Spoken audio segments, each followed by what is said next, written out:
한국어 단어 조성 원리를 통한 한글 문해력 강좌 한자 공부 양도 221번째 시간인데요. 오늘 첫 번째로 살펴볼 한자는 무엇인가를 잃다라는 의미의 상자가 되겠습니다. 특히 가족을 잃다라는 의미를 강하게 가지고 있습니다. 그래서 가족이 죽다라는 의미를 가지고 있는 상자가 되겠습니다. 하나, 둘, 셋, 넷, 다섯, 여섯, 일곱, 여덟, 아홉, 열, 열하나, 열둘 해서 총 12획에 해당하는 한자가 되겠습니다.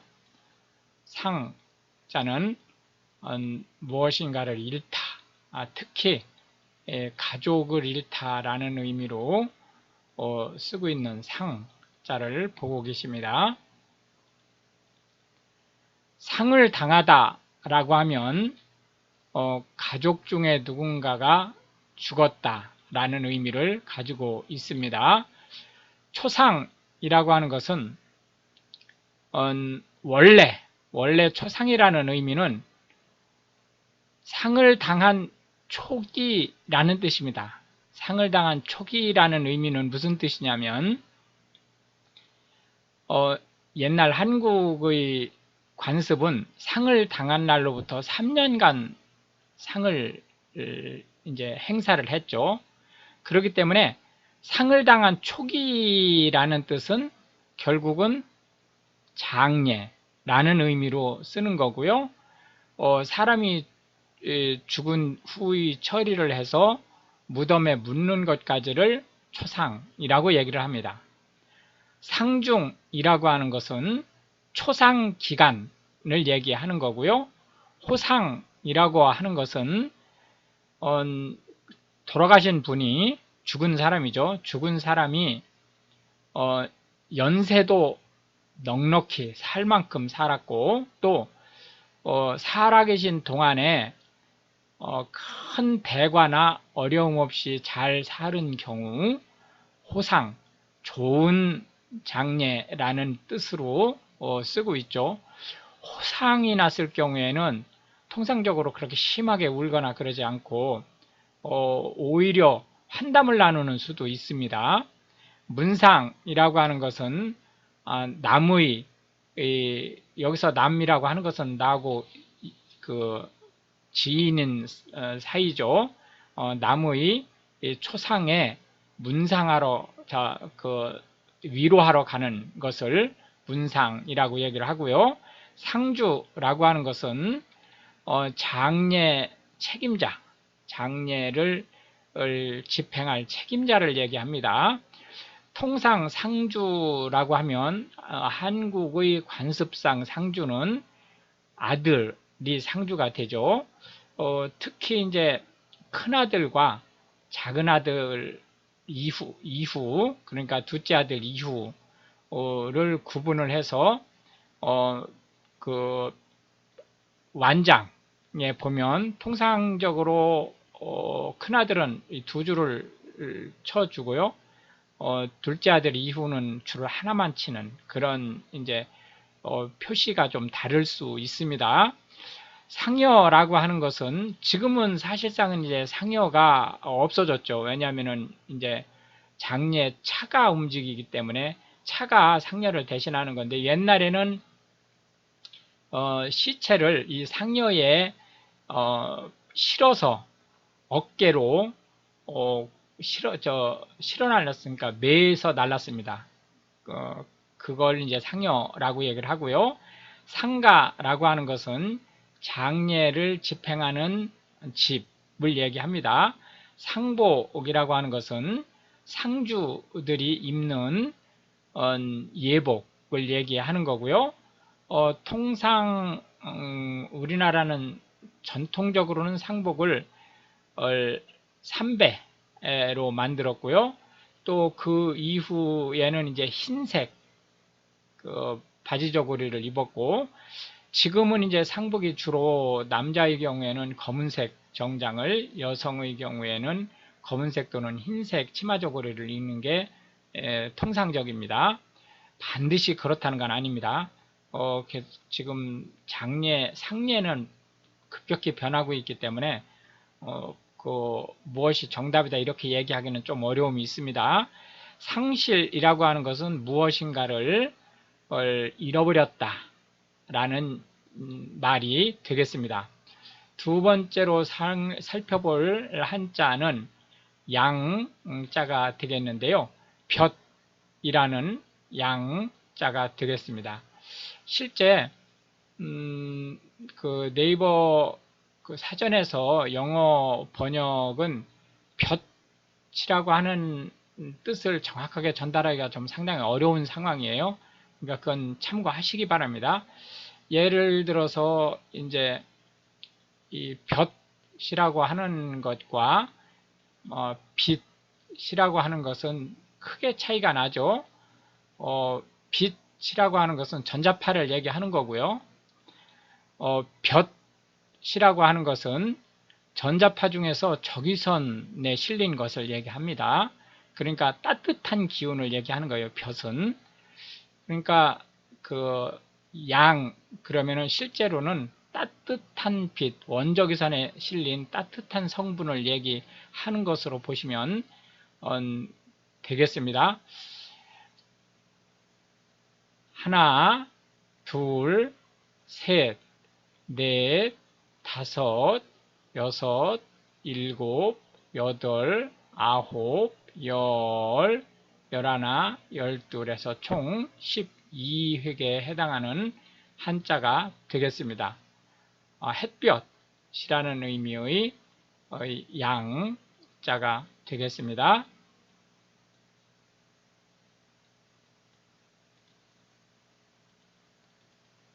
태양 하면 해를 가르칩니다. 석양 하면 저녁 때 지는 해를 얘기하는 거고요. 양지라고 하는 것은 햇빛이 또는 햇볕이 잘 드는 곳을 얘기합니다.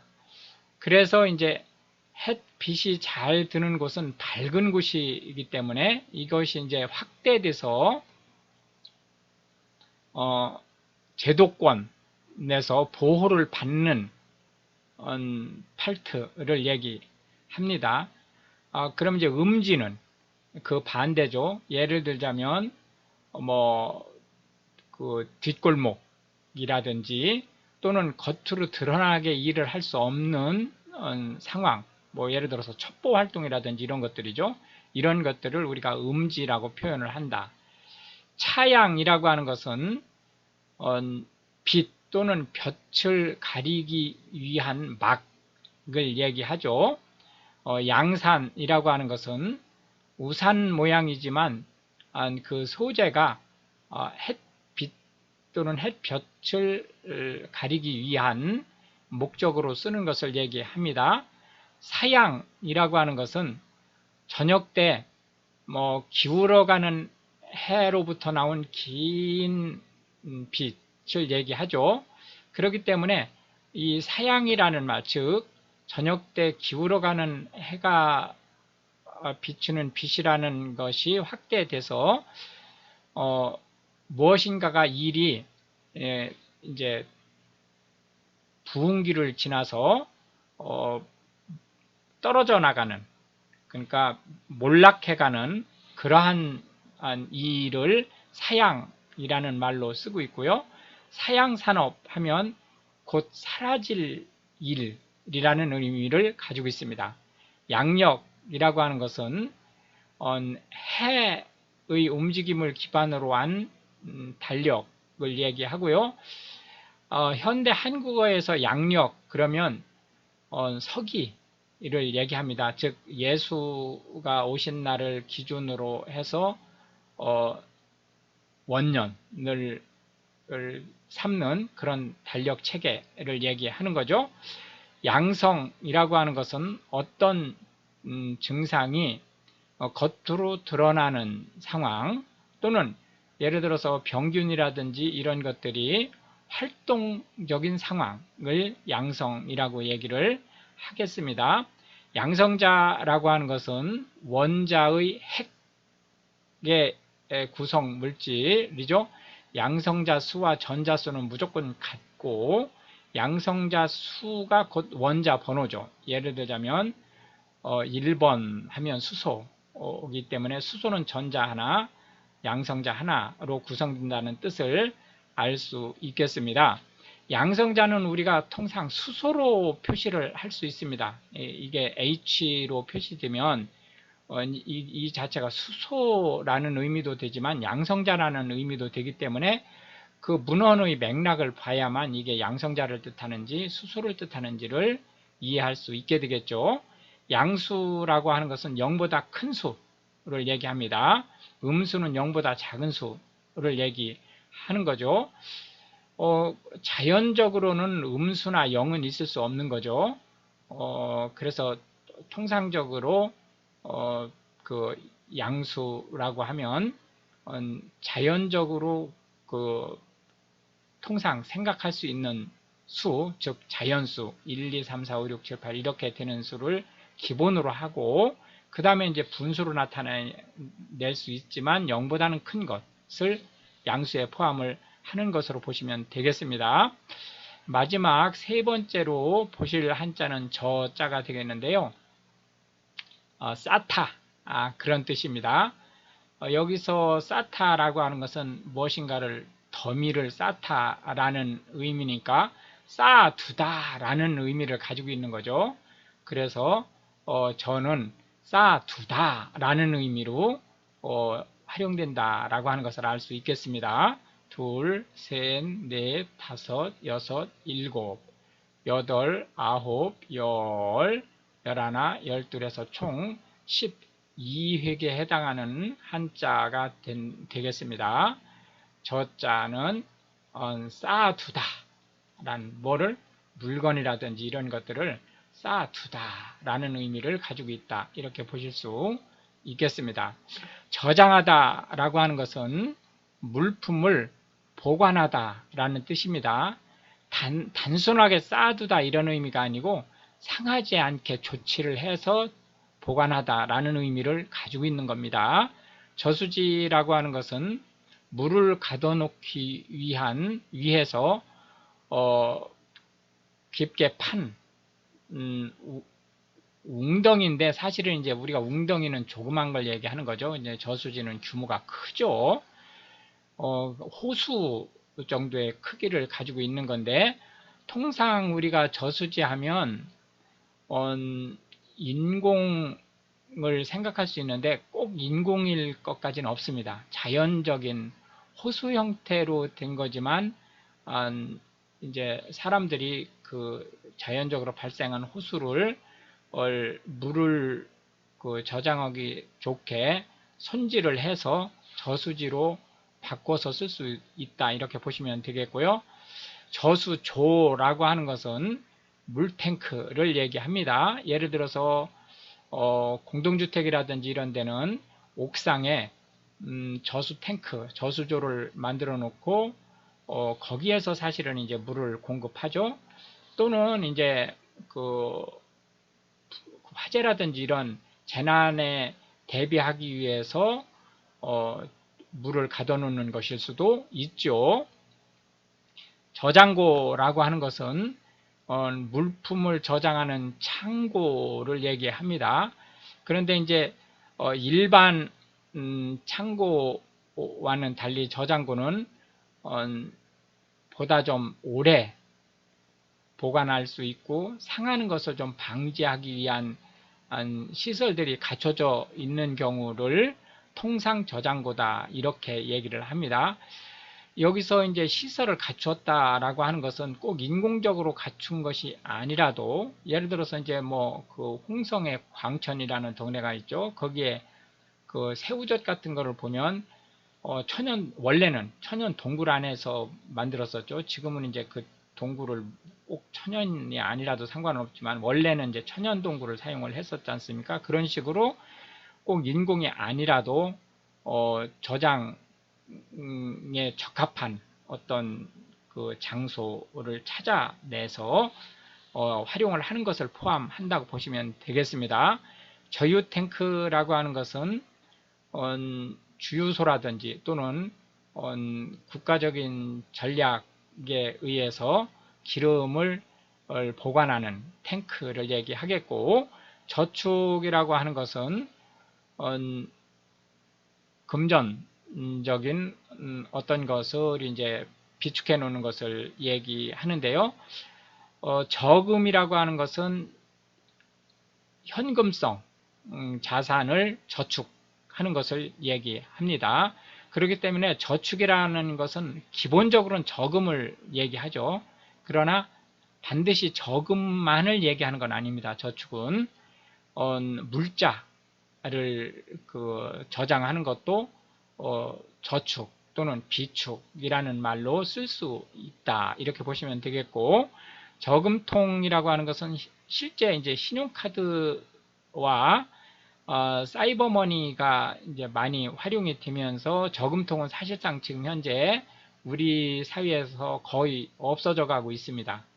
이제 동전, 물론 저금통에 뭐 지폐를 넣지 말라는 건 아니지만 주로 잔돈, 동전을 넣기 위한 이제 통이라고 보시면 되겠죠.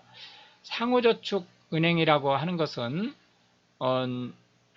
여기서 상호라고 하는 말은 멤버, 즉 얼굴을 알거나 또는 최소한 알 수 있는 정도의 사람들이 모여서 서로 객출한 금액으로 금융을 운영하는 것을 얘기합니다.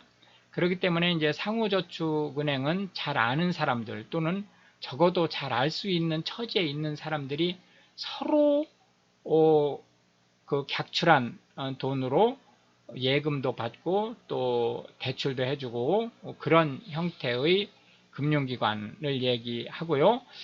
우리나라의 이제 대표적인 상호 금융기관은 새마을금고, 신용협동조합, 또 임업협동조합 이런 것들이 있고, 또 이제 농업협동조합 중에서 중앙이 아닌 곳, 그 다음에 이제 축산업협동조합은 지금 이제 농업협동조합에 소속이 되어 있지만 그 중에서 중앙회가 아닌 곳, 수산업협동조합 중에서 역시 중앙회가 아닌 곳, 이런 곳들이 모두 상호저축은행, 상호금융에 속한다고 보시면 되겠죠. 저장전분이라고 하는 것은 동화작용에 의해서 만들어진 전분을 쌓아놓기 위한 체제로 바뀐 것을 얘기하죠. 저장전분은 기본적으로 식물에만 있는 겁니다. 그러나 이제 동물에도 저장용은 아닌데 이제 임시로 저장을 하는 전분이 있습니다. 그걸 우리가 글리코겐 또는 글리코젠이라고 얘기를 하는 거죠. 예, 이렇게 해서 이제 오늘도 우리는 3개의 한자와 각 한자에 대해서 현대 한국어에서 자주 쓰이고 있는 10개씩의 단어를 살펴보았는데요. 이것이 한국어 문해력 향상에 도움이 되고, 특히 외국인으로서 한국어를 배우시는 분들한테 한국어 단어가 어떻게 만들어지고 어떻게 운용되는지에 대한 보다 정확한 뜻을 전달할 수 있었으면 좋겠습니다. 시청해 주셔서 감사하고요. 우크라이나를 위해서 기도해 주시면 더욱 감사하겠습니다.